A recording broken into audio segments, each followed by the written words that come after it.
আসসালামু আলাইকুম। ওয়ালাইকুম আসসালাম ওয়া রাহমাতুল্লাহ। হুজুর কেমন আছেন?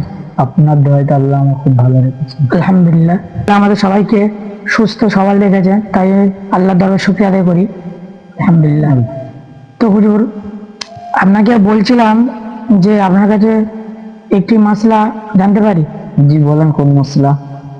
মাসলাটি হলো যে নামাজে আরকান আরকান মানে যে নামাজের যে আরকান মানে যে নামাজের যে ফরজ, মানে এই ফরজ মানে কয়টি এবং কি কি, এবং এই ফরজ যদি আপনার মানে তরফ হয়ে যায় বা এই ফরজ একটি যদি ফরজ আপনার ছেড়ে যায়, তাহলে কি আপনার নামাজ হবে না হবে না? এই বিষয়টা যদি আপনি একটু বিস্তারিতভাবে বলতেন তাহলে খুবই ভালো হতো। বাবু তারা শুনুন, নামাজের ভিতরে আর বাইরে মোট 13টা ফরজ। বাইরে হচ্ছে 7টা ফরজ মোট।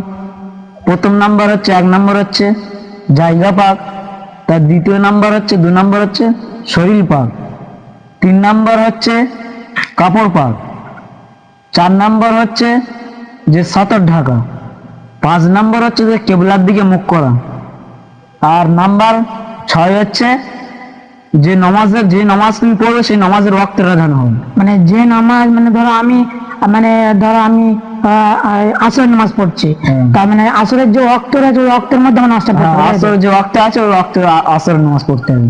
আর 7 নাম্বার হচ্ছে যে নামাজের নিয়ত করা, কোন নামাজ পড়ছি। আচ্ছা, এটা হলো মানে বাইরে বাইরে বাইরে ভিতরে 7টা একটা? ফরজ। ভিতরে হচ্ছে মোট 6টা ফরজ।